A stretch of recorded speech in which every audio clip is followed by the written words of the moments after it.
Welcome to my kitchen. It is such a great day. You have a treat because I am going to give you the tutorial that you've been waiting for with my daughter, who is a total challah baking bitch. She's way better than me. And we are going to show you 3 types of stuffed challahs and a regular challah.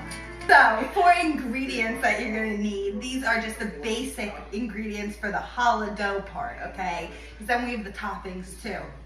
So, most important ingredient, you need your yeast, people. What is this? Rapid rise, instant yeast. Get these packets. Okay, then you need flour, sugar, and oil, canola oil. Or vegetable oil. Yeah, Sure. either one. Eggs, and then that's all of your basic dough challah ingredients. We will put salt on, but not until Yeah. the end. We won't put it in the dough. Yeah, you because definitely it can't forget the salt. interferes with the rise. Now, most of my, or not, if not most, but all of my challah baking skills really came from Aunt Toby, right? All right, so first things first, I always use scissors. Try never to use my teeth. Or rip it because the yeast goes flying. Yeah, I've those had of you happen. that know me, yeah, don't use your teeth. Yeah, not good. She was a hygienist. Your teeth floss. All right, so I'm gonna cut your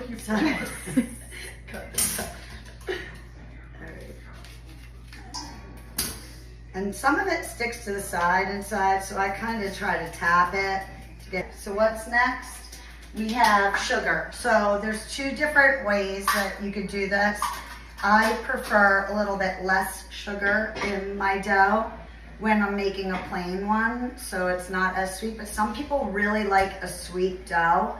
So, right? I do a half a cup. I do a 1/4 cup of sugar. So either way is fine. You can play with it. It doesn't really make a difference other than the sweetness. So I'm gonna do a 1/4 cup right on top of that yeast. Right, so we'll make like the plain dough with this one for the plain challahs, and we'll make the stuffed ones with that. With more sugar. Yeah. All right, and so we take 1 1/4 cup, right? 1 1/3 cup of warm water. Go ahead and put that in, and then I'll do mine.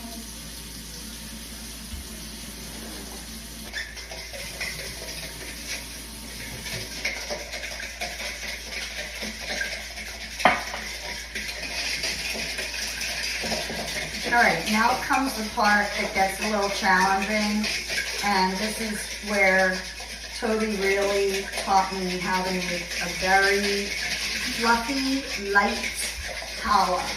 It's not dense or heavy. It's super fluffy inside and really, really soft. Leave my yeast and just watch and wait until it gets really, really foamy. To the point where it looks like it's a huge foam covering the top.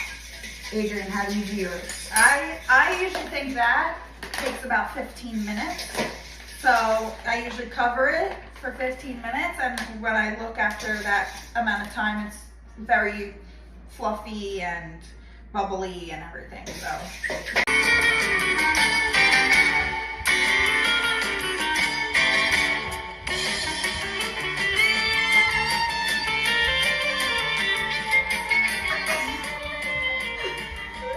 Hi, we're back. All right, so while we were gone, Adrian told me something that I didn't know. Saw on the label that the temperature for the challah is supposed to be for the yeast is supposed to be around like 110 to 120 degrees. So when Mom did it, the water was lukewarm. I usually make it a little bit warmer just because that's what the package says, and I'm always trying to perfect my challah. So anyway, I let the foam get really thick. Sometimes I leave it for a really good amount of time and go do something else, which we just did. Adrienne covers hers. Yes, I cover mine with tin foil or something. So we did it differently. Think about the difference. I mean, they came out basically the same. Yeah. To be so honest. either way. Yeah. All right. It's like, you see the foam. Yeah. There's mom's foam. See, it looks the same. The next ingredients are oil, 1 egg, and mix. 1/3 cup. I found that it's easier to get a good rise in my office. I have a small office with a space heater, and I heat it up really warm in there, and I go put my challah in there. I forgot we will go. 1 egg.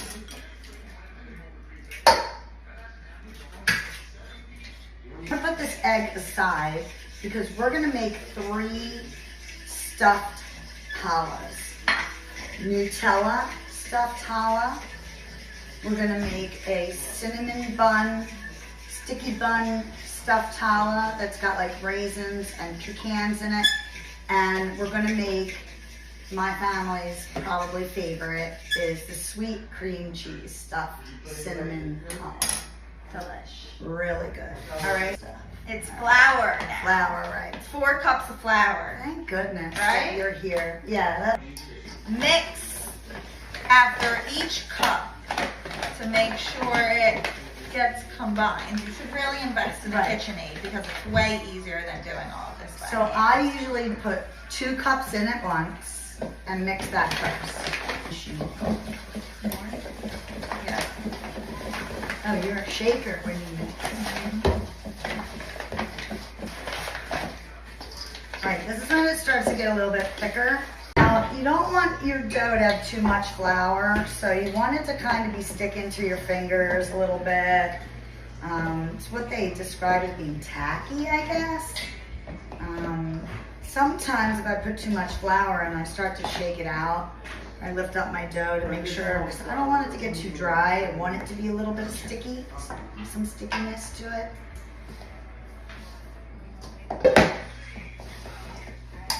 Yeah, so I just emptied out some of the extra flour.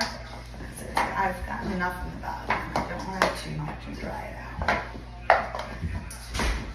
I'm almost ready to Me too. put my dough in the bowl to let it rise. So like I said, I put it in this room that I make really warm. Some people put it on top of their dryer. They cover it and put it on their dryer. Turn your stove on very low and just put it on top of the stove. And Yeah. it comes up from it. Some people have said that they put it in their stove and just turn the light on in their stove, in their oven. I just put it right in the middle, put a little oil on top. I do cover it with tin cover foil. it this time too, yeah. Okay. I cover it with tin foil, and then I also, to keep it extra warm, put usually like a towel over it too. Yep. And yeah, I usually start with about an hour, and then I check on it at that point and see. It's usually done by then, but Right, an hour, yeah? yeah. What I do different too than Adrian is I use plastic wrap, which I know isn't good.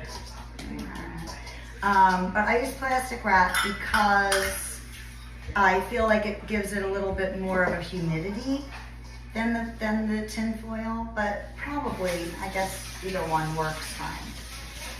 And I doubt that it makes a big difference if you wait for it to rise to the place that you want it to.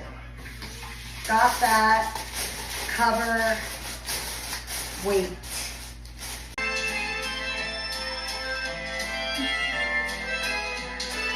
Okay.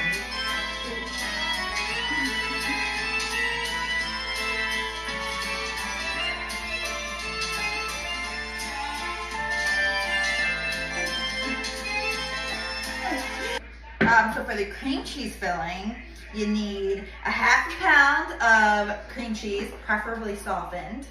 And you do a ½ cup of sugar.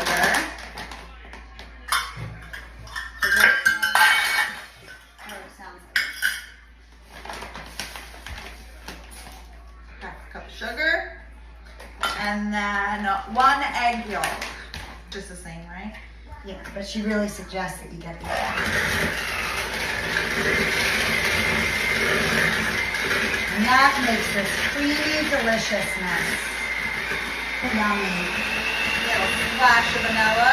Measure with your heart. Oh yeah, and that always makes it so much more creamy. You're gonna wanna have some cinnamon sugar on the sides. If you don't have it, you can just make it. Cinnamon sugar. Nicely done, dude. All right, for these cinnamon sticky buns, I just basically got a recipe off the internet, and I use the filling and the topping together. I combine them, and I'll show you how I stuff the challah with that. But for the filling, first thing I do is we have a half a cup of firmly packed light brown sugar.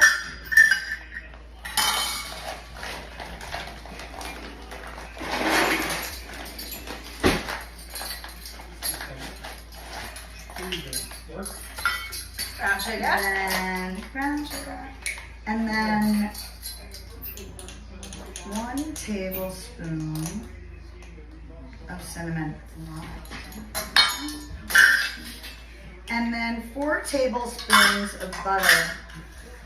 Now I melt the butter because I'm trying, like I really want to make this really like smooth and mixed up. So that was a whole stick. I'm gonna put about half of it in. Yeah. Another half a cup brown sugar. That. The rest of the butter. I know, it's a lot of butter. Such deliciousness right here. Tablespoon of maple syrup.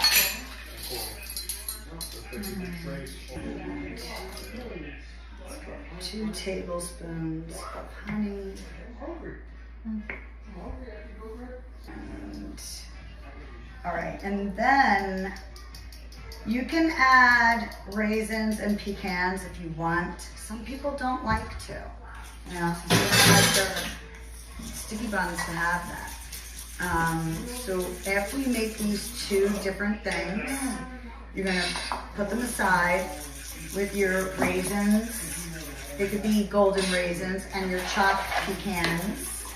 And now we're gonna wait. Yeah. We're just waiting for the dough to rise. And you never know if your dough is gonna be cooperative or not. A lot of people put salt in their dough, and from what my sister has learned, she felt that that interfered with the rise. So taking that out and putting it on at the end has been helpful to get a better rise, which makes your dough fluffier. So we will see you soon. Bye.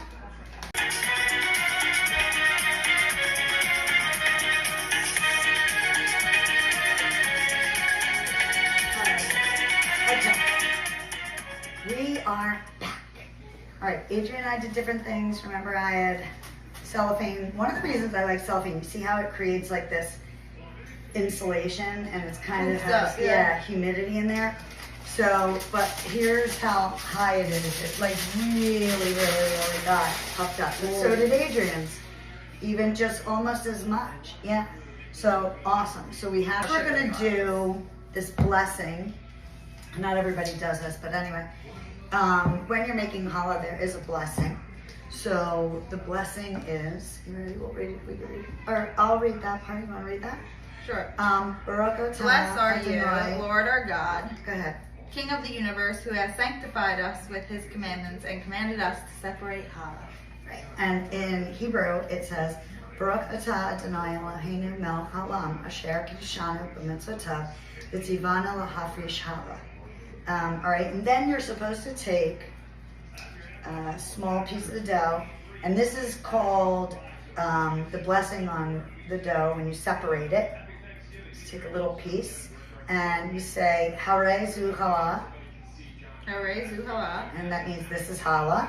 And we set it aside, and you either burn it or dispose of it, and it's a special time to ask God for blessings. So good luck and happy health and peace to everybody in the whole world. Right? All right, good.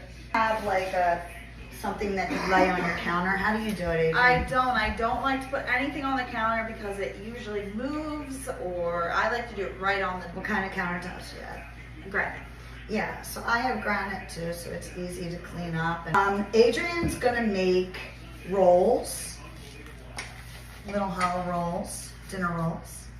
And I'll do, why don't I do like my favorite six strand? Okay. This one might be, yeah, it's good. I'm gonna take 6 small balls and I'll leave the rest for her. Okay, so you make a bowl. I like to kind of, I don't know, make sure all of it's together, I guess. First start doing in between my hands like this to start making it into the log or strand form, and then I put it on the table and I start to roll out. Oh, we might need a little. Sometimes you put flour on the counter, it helps it not to stick, but then also the dough gets too dry, so I do try to avoid that. But just keep kind of.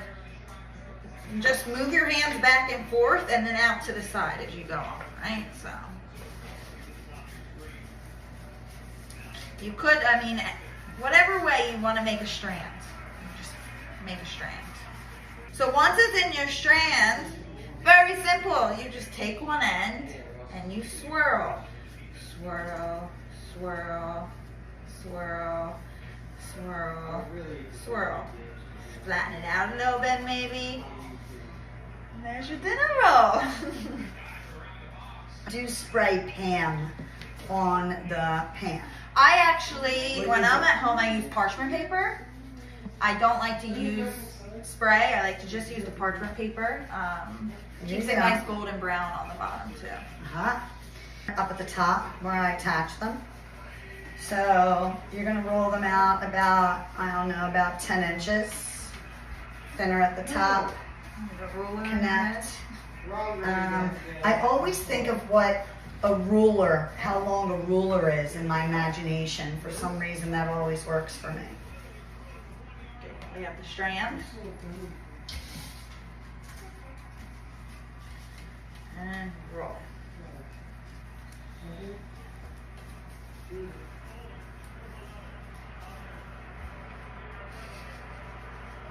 All right, you see how I got 4 connected so far. This is number 5. Or sorry, that's number 4, I mean. Going into number 5, but trying to keep it nice and thin up at the top so that you don't get that big knot up at the top, because usually if you do, I'll just break it off so that I can make it look pretty on both ends. And rolling out the 6th one, and then this is where the braid gets a little complicated. This is my favorite braid to do. All right, so I have the 6. Okay, you're gonna take the 2 on the side and you're just gonna crisscross them. You know, that's kind of weird. Now separate the 2 inside and take the one that's behind and drop it down the middle. Now you're gonna have that knot roll over, so you may have to fix it. Take the one inside and bring it over to the side. Now you're gonna take the one up at the top, drop it over the middle, and then you take this middle one over here, bring it over to the side. Right? So you still have your 2 on the side here and then 2 out here. You're going to take this one over on this side again, drop it down that middle, take this one in the middle of the 2 and bring it over. Again, now this one to the side. I'm going to squeeze that one all the way over. Sometimes it gets confusing, so I try to keep those 2 together and spread those 2 apart. And then take this one down the middle again, and then this one from the side. And you just keep on doing that all the way down. And all the way down. And you want to try to pull these pieces like up so you get like a nice wrap. It always works for me. And then as they get shorter, it's going to get harder. You're going to have to kind of pull the dough a little bit. And sometimes I'll do that and I'll push it down so you can get a little bit more of a stretch from the dough.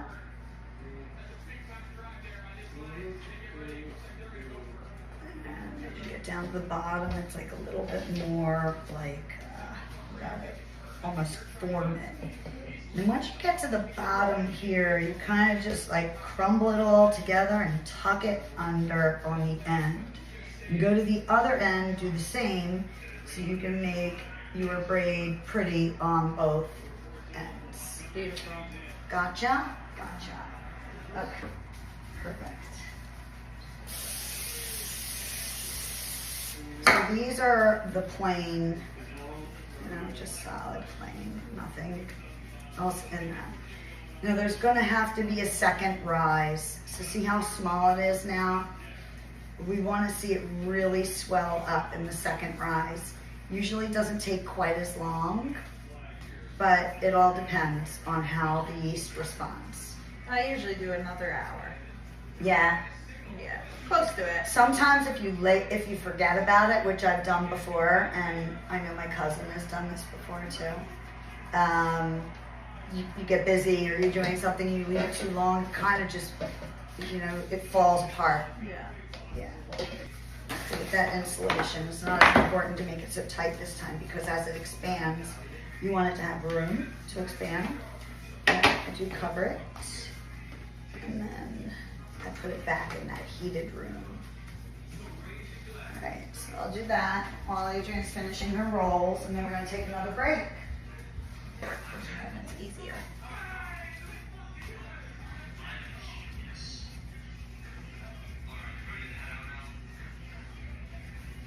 Gotta get a break.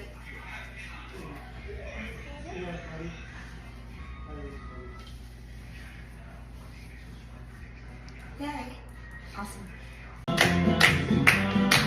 All right, this is the best part.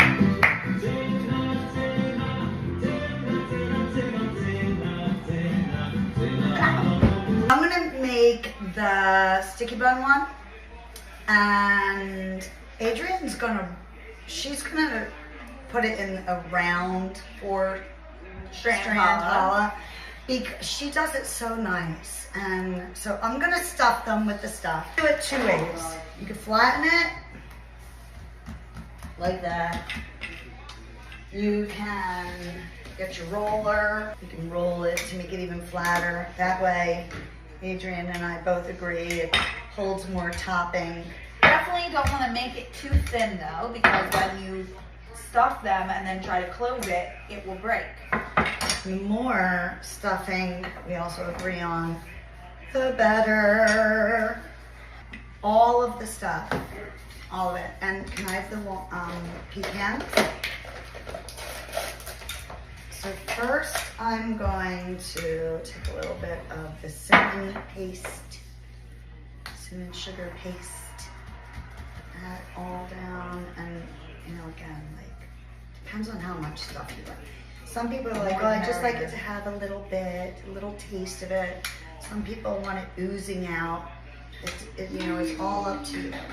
And then you take some of the other mix and you also put that in, because this is more like almost like a caramel. All right, and then from there, you sprinkle in some raisins all along. Then you do your pecans in there. Then what you do is you kind of pull the sides and you seal it up. You try to get it inside. Do you do the same? Very similar. I mean, I take the bottom and fold it towards the top and then pinch, but right, I mean, it's very similar. Like any way that you can get it to seal. You kind of want to seal all the topping to the inside.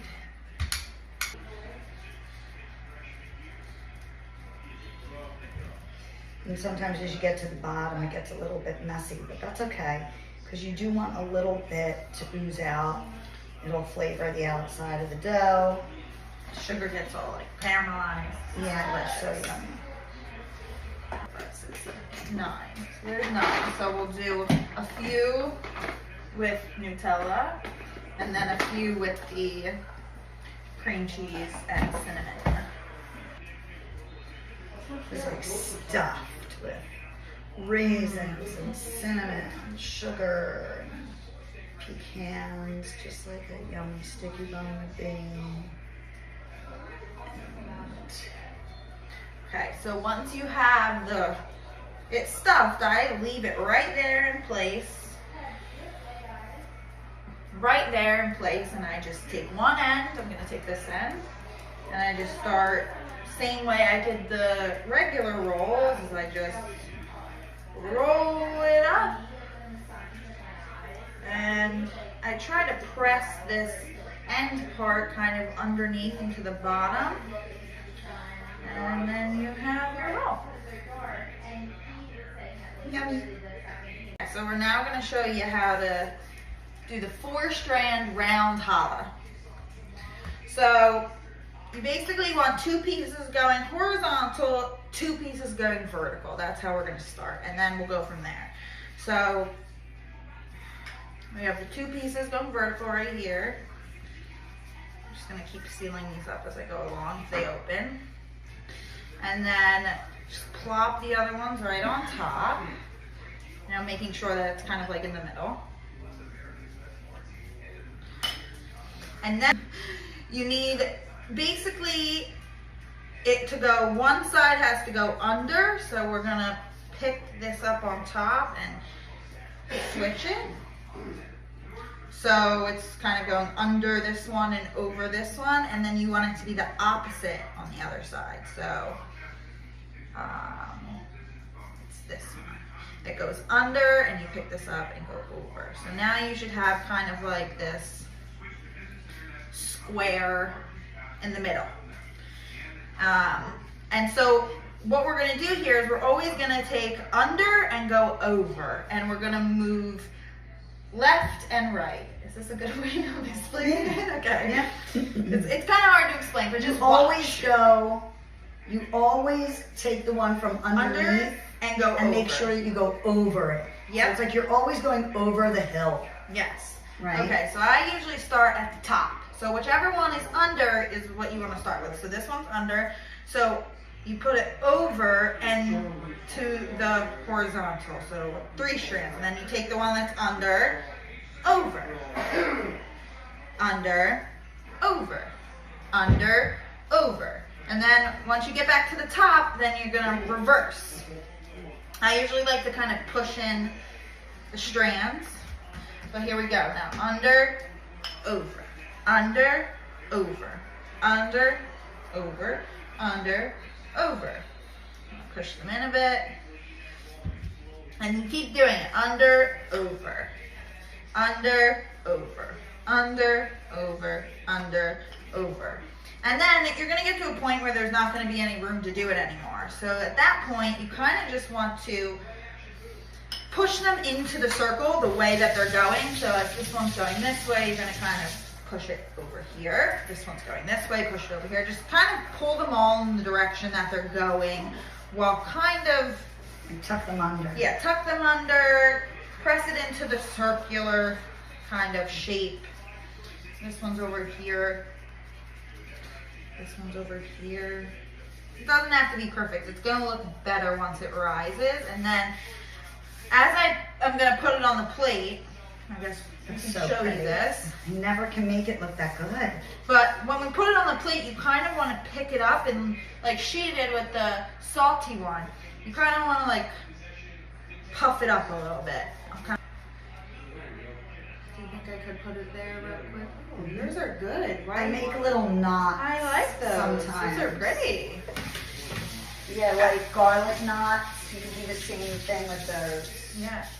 So you'll see it kind of make it into the perfect little shape, and then kind of pick it up from one end. You puff it. You want to puff it up a little bit, and So then wow, so pretty. There it is. And look, it's busting out with all the Busting yummy out. stuff. I don't know, but sometimes I even put a little bit more toppings on top. I try to like stuff it in these creases here, even here. Yeah, all that yummy Yeah. stuff that we have Yeah. on the table. But, cool. Challah. What else should we do? Should we do a smaller one with the nuts? Yeah, I mean, you do rolls with that too. You could just do it with the center.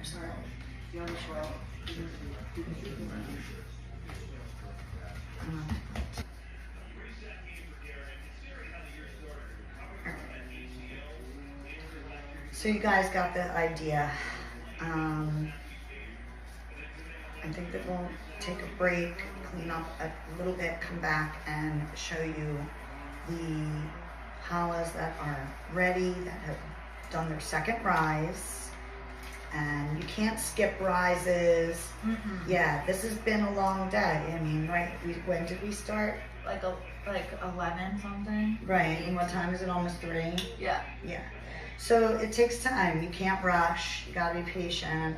You know, it's not something that if you look at a recipe and it says, let the dough rise for 30 minutes, you're not gonna get the same If result anything, you want every to do time. it longer than it sets.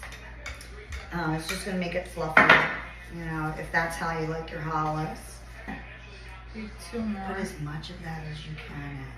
All right, guys, we'll be back soon. Hello. Okay. Oh, they're great today. Okay. I'm doing this a long time. Okay, so these are Adrian's rolls. Look how much they puffed up, and look how much my 6th braid challah puffed up. So pretty, right? All right, let's go. So whip, whip, whip. Egg wash. It's This just is eggs. where the salt comes in. So we take sea salt at the end. Eggs, you can do egg whites if you want. I usually like the color better when the yolk is in it. So then you take it and egg whites. No, I've read that before. And you want to brush it. It gives it a nice glow and gloss and makes them shiny. That shiny. Not too much though. Yeah, but I've it gives done it that too much shiny and it- brown, yeah. like golden color. Don't overdo it and then it's soaking and stuff though. Preheated the oven to 350. We're gonna bake these at 350 for 30 minutes. Now, if you have a smaller oven, it usually, you wanna watch them like around 23, 24 minutes, because then it'll get a little bit too baked. Sea salt on top, and again, you don't have to use this, especially if you know you have any issues with salt or don't like salt, but it gives it like that sweet, salty flavor and really yummy. So We're if we gonna put them didn't in use salt, Mom, what else could you put on it? 30 minutes. Oh, you know what? Too, Abby loves Sesame this. seeds. The everything seasoning. That's right. Some people love the everything seasoning. You could use sesame seeds. Poppy If you like seeds, sesame seeds, poppy seeds. raisins. Yeah. Whatever Anything you you want. want. Yep. Very interesting. See you soon. 30 minutes. Back again. All right. So we just took out the 6th braid. Beautiful. And one of the ways that I can always tell whether or not it's going to be really fluffy inside is if I push on it, it should like kind of just give, you know, and you'll see that. Yeah, it's like fluffy inside and crispy and on the outside. And then Adrian's rolls, the same, beautiful. They look just delicious for dinner. See how rolls. big they got. Yeah, lovely.